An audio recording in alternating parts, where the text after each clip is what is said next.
ప్రభు మన రక్షకుడైన యేసుక్రీస్తు వారి అతి పరిశుద్ధమైన నామమున మీ అందరికీ వందనాలు. ఈరోజు మిషనరీ చరిత్రలో మరొకరి గురించి తెలుసుకునే ప్రయత్నం చేద్దాం. దేవుడు ప్రతి కాలంలో ప్రతి దేశం కోసం ఒక ప్రత్యేకమైన మనిషిని సిద్ధం చేస్తూ ఉంటాడు.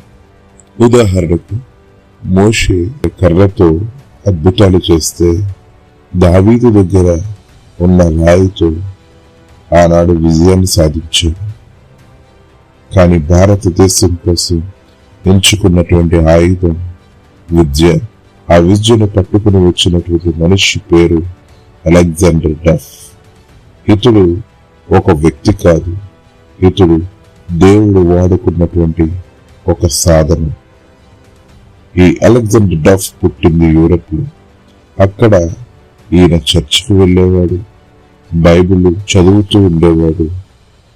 కానీ ఈయన హృదయంలో ఎటువంటి మిషనరీ భారం లేని సందర్భంలో దేవుడు అతన్ని పిలుచుకున్నాడు. భారతదేశము దేవునికి తెలియని దేశము కాదు. అయితే ఇక్కడి ప్రజలు దేవుణ్ణి వెదికేవారు.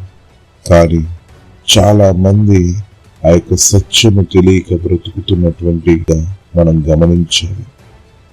డఫ్ కు ఒక విషయం అర్థమైంది. వారి హృదయాన్ని కాదు మార్చాలి, వాళ్ళ ఆలోచన విధానమును మార్చాలి అని అనుకున్నారు. ఆలోచన మారితే జీవితం మారుతుంది అని గ్రహించారు. వారి స్నేహితులు అడిగారు, ఎలా సువార్త చెప్పారు? డఫ్ బదులుగా యువత మారితే దేశం మారదా అని సమాధానమిచ్చారు. యూరప్ నుండి భారతదేశానికి వస్తూ 2 సార్లు వాడ ప్రమాదము జరిగింది. వాడ మునిగిపోయింది. ఆయన తెస్తున్న పుస్తకాలు పోయాయి, సామాన్లు పోయాయి. కానీ దేవుడిచ్చిన పిలుపు మాత్రం పోలేదు. ఆ పిలుపు చేత పట్టుకుని చివరకు అతడు కలకత్తా చేరాడు. ఇది దేశానికి ఒక నగరమే కాదు, దేశానికి మెదడు లాంటి ప్రదేశం. డఫ్ ఇంగ్లీష్ను భారతదేశానికి పరిచయం చేశాడు. ఇంగ్లీష్ భాష అంటే కేవలం భాష కాదు, అది ఉద్యోగానికి దారి, భవిష్యత్తుకు తలుపు. ఈ యొక్క భవిష్యత్తుకు డోరు తీసినటువంటి వ్యక్తి అలెగ్జాండర్ డఫ్. ఒకే క్లాస్ రూమ్ ఇంగ్లీష్తో కలిపి బోధించేవాడు. అతను బైబిల్ను శాస్త్రముతో కలిపి బోధించేవాడు. అప్పటి పరిస్థితుల్లో ఒకే క్లాస్ రూమ్ అన్ని కులాల వారు కూర్చునే సందర్భం లేదు. ఒక గొప్ప నిర్ణయం ఏంటంటే ప్రతి క్లాస్ రూమ్ లో అన్ని కులాల వారు కూర్చోవాలి అని పెద్ద నిర్ణయానికి నాంది పలికాడు. అది అప్పటి చాలా పెద్ద నిర్ణయం. ఇవి లోపల నుంచి వచ్చినటువంటి మార్పులు కాదు, అందరూ సమానమే ఆలోచన నుంచి వచ్చినటువంటి. ప్రజలు ముందు ఆలోచన మార్చుకొని తర్వాత వారు సొంతముగా ఆలోచించే శక్తి రావాలి అని ప్రయాసపడినటువంటి వ్యక్తి. ముందు ప్రజల యొక్క ఆలోచన విధానము మారాలి, తర్వాత వారు సొంతముగా ఆలోచించే శక్తి రావాలి అని ప్రయత్నించినటువంటి వ్యక్తి. ఈయనకు చాలా వ్యతిరేకతలు వచ్చాయి. మత నాయకుల నుంచి, ప్రభుత్వం నుంచి అనేక ఇబ్బందులు ఎదురైనప్పటికీ డఫ్ ఆగలేదు. ఆయన పరిచర్యను కొనసాగిస్తూ ఉన్నాడు. డఫ్ దృష్టిలో చదువు అంటే కేవలం డిగ్రీ కాదు, అది జీవితాన్ని మార్చేటువంటి ఒక గొప్ప మార్గము అని ఎంచాడు. ఆ శిక్షణలో నడిపిస్తే అనేక మంది శిష్యులను తయారు చేయొచ్చు అని నమ్మాడు. అలా నన్ను ముందుకు సాగుతున్నటువంటి సమయంలో ఆయన ఆరోగ్యము పాడైంది. దేశాన్ని విడిచాడు. మరలా దేశము కోసం తిరిగి వచ్చాడు. ఎందుకంటే ఇది ఉద్యోగము కాదు, దేవుడు పిలుపు కొరకు మరలా తిరిగి వచ్చి పూర్తి చేయవలసినటువంటి పనులను తిరిగి పూర్తి చేశాడు. దేశం మారాలి. దేశం మారాలి అనంటే ఖడ్గాలు అవసరం లేదు, కత్తులు అవసరం లేదు, ఆయుధాలు అవసరం లేదు. క్లాస్ రూమ్లు చాలు. క్లాస్ రూమ్లో బోధించే విద్య వారి హృదయాలను మారుస్తుంది, వారిని ఉన్నతంగా నిలబెడుతుంది.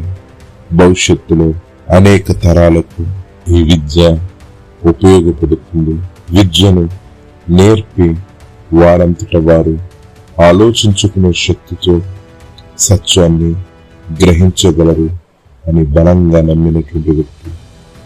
విద్య ద్వారా ఆలోచించుకునే శక్తితో దేవుణ్ణి పరిచయం చేయాలని భవిష్యత్ తరాల కోసం ఒక పునాది వేసినటువంటి వ్యక్తి ఈ అలెగ్జాండర్ డఫ్. భారతదేశము ఈనాడు ఇంగ్లీష్ భాష మీద ఆధారపడి అనేక డిపార్ట్మెంట్లలో ఇంగ్లీష్ మీద ఆధారపడి వ్యవస్థను విద్య ద్వారా అనేక మందిని మార్చగలము, తరాలు మార్పు చేయగలము. వారి యొక్క సొంత ఆలోచనతో సత్యాన్ని గ్రహించగలరు, వారు ఉన్నతంగా నిలబడగలరు, అనేక మందిని వెలిగించగలరు అని పాఠశాలలో ఇంగ్లీష్ను పరిచయం చేసి అనేక మందికి విద్యలో తర్ఫీదు ఇచ్చుటకు ఆ యొక్క నిర్ణయం భారతదేశపు రూపురేఖలు మార్చింది. గ్రహించండి, దేవుడు ఎన్నుకున్నటువంటి మనిషి అనేక మందిని వెలిగించడానికి ఈ దేశానికి వచ్చాడు. ఇలాంటి అనేక మంది భక్తుల ప్రయాసే ఈరోజు నీవు అనుభవిస్తున్నటువంటి, నీవు చవి చూస్తున్నటువంటి, నీ దగ్గరికి వచ్చినటువంటి పుస్తకాలు. ఆ పుస్తకాలు ద్వారా నీవు జ్ఞానాన్ని గ్రహించు, నిజమైనటువంటి సత్యాన్ని, మార్గాన్ని గ్రహించి ఆ మార్గంలో వెంబడించు. దేవుడు నీకు సహాయకుగా, దేవుడు నీకు తోడుగా నిలిచి నీ కుటుంబ భవిష్యత్ తరాలను మార్చుటకు దేవుడు నీకు కృప చూపుతాడు. ఆనాడు డఫ్ ప్రయాస వ్యర్థము కాలేదు. ఈనాటికి అనేక మంది సత్యాన్ని అన్వేషించగలుగుతున్నారు. వారు దేశము కోసం, దేశ భవిష్యత్ కోసం నిలబడి ఉద్యోగాలు చేస్తూ వారి కుటుంబాలను పోషించుకుంటూ ఉన్నారు. ఆనాడు ఆ నిర్ణయాలు లేకపోతే ఈనాడు అంత అభివృద్ధిని మనం చూడగలిగే వాళ్ళము.